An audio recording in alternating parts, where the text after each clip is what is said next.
Kali ini kita belajar tentang bunyi. Bunyi yang kita dengar berasal dari adanya getaran dari sumber bunyi. Media perambat bunyi adalah benda padat, cair, dan gas. Kecepatan perambatan bunyi disebut cepat rambat bunyi.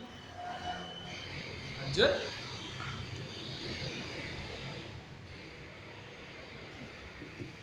Cara berbagai alat musik dalam menghasilkan bunyi.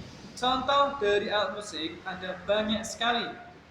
Misalnya angklung, ada seruling, ada biola, ada gendang, dan ada gitar.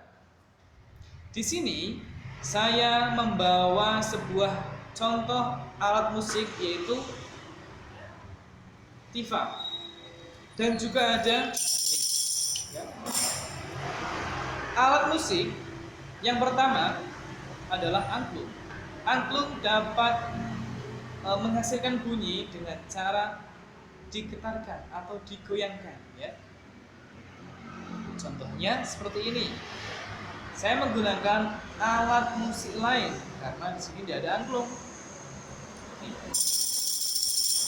Oke.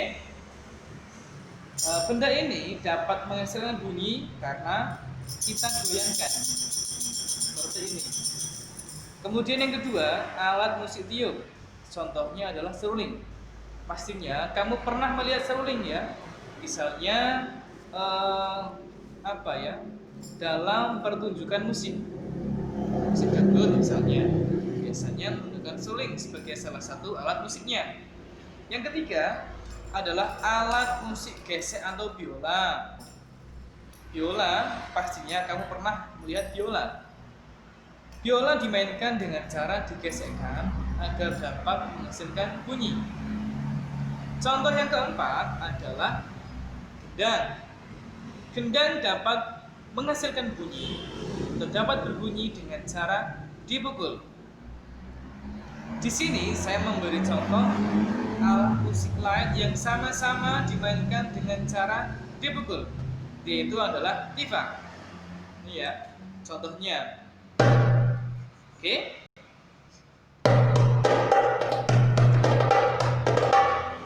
Misalnya seperti itu.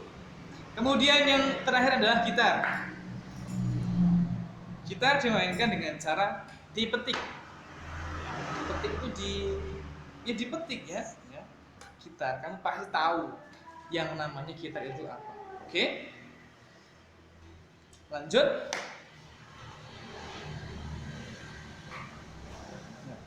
Selanjutnya kita berbicara tentang syarat-syarat sebuah bunyi dapat didengarkan. Agar dapat didengarkan, sebuah sumber bunyi harus dimainkan, misalnya saja dipukul. Yang pertama, syarat sebuah bunyi dapat didengar yaitu satu, adanya sumber bunyi. Yang kedua, adanya media penghantar. Yang ketiga adalah adanya indera pendengaran. Satu, sumber bunyi. Dua, media penghantar. Dan ketiga adalah indera pendengaran. Contoh dari sumber bunyi adalah alat pukul ini. Ketika alat pukul ini dimainkan, dia dapat menghasilkan bunyi. Tetapi jika alat musik ini didiamkan dengan begitu saja, dia tidak akan dapat menghasilkan bunyi. Paham?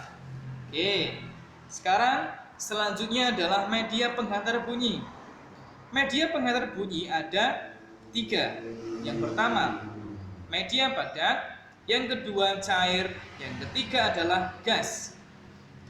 Padat, contohnya ketika kamu menggunakan penggaris, dimainkan bersama dengan temanmu. Misalnya saja, kamu menggetarkan ujung penggaris ini, maka ujung penggaris yang lain akan menghasilkan getaran. Oke?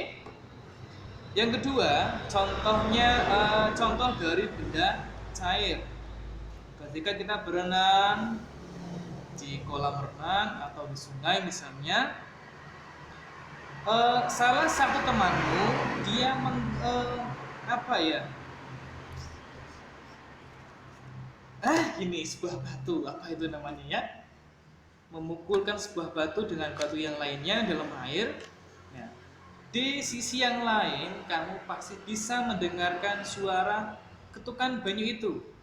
Selanjutnya adalah indera pendengar.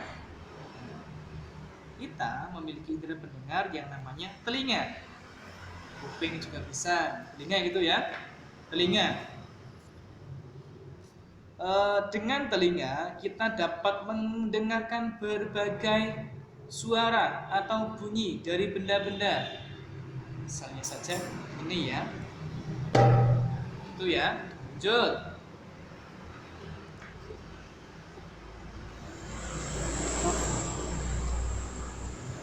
Oke, mungkin hanya itu yang dapat Pak Guru sampaikan. Kurang lebihnya mohon maaf. Wassalamualaikum warahmatullahi wabarakatuh.